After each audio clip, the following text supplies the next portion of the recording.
Hello, in this tutorial we're going to be doing this lovely 3D hair effect.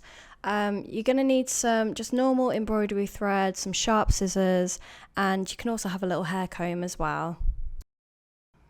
So we start by doing the actual hair strands. We do this using turkey rug stitch. I do have another video on that just to go through it in more detail.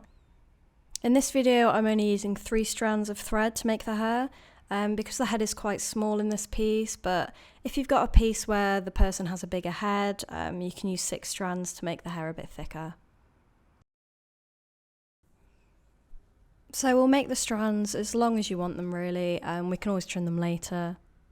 And as you can see, I'm starting from around where the ear would be, and then we go all the way across on top of the head, and we finish around the same place on the other side. And here is what it should look like once we finish the turkey rug stitch. So now we just need to cut all the loops and then we brush it out to create all of the individual hair strands. I just used my normal hair comb, a little fine tooth comb, but you don't really need it. You can do it with your fingers, it might just take a bit longer. And now for my favourite part, it's time to start cutting the hair. So what we want to do first is separate the strands into chunks. My chunks were kind of like 6 strands, I think. Grab a pair of scissors and we start cutting the hair like we would a ribbon. So we grab the chunk of hair that we want to curl and we put it between our thumb and the scissors, and then we just press tightly and pull it away from the fabric and it should curl. Don't worry if you don't get it first time. This is like my 3rd time trying it and I'm still not great at it. So yeah, just don't be put off, keep practicing. It's all worth it in the end, I promise.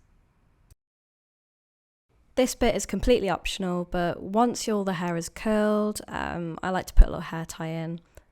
For this I've just used 2 strands of pink thread and I've laid it down where I want the hair tie to be. I've left a little bit of hair at the bottom to fill out the space and give it a little half up, half down style.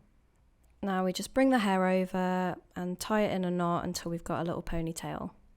So I'm going to leave the rest of that thread there for now, and we're going to go on to securing the rest of the hair.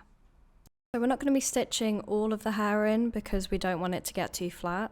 But what we will do is figure out where we want to place all the hair, and then we can start sewing in some little bits just so it doesn't move around too much. Now I'm just fiddling around with it, making sure everything is where I want it to be, giving it a little trim just to kind of finish it off. Now it's time to secure the hair tie. So just thread the needle with the pink thread that we use for the hair tie, and then we bring it to the back of the fabric and do the same for the other side. Then at the back of the fabric we can loosely knot the 2 ends together so that they are secured at the back.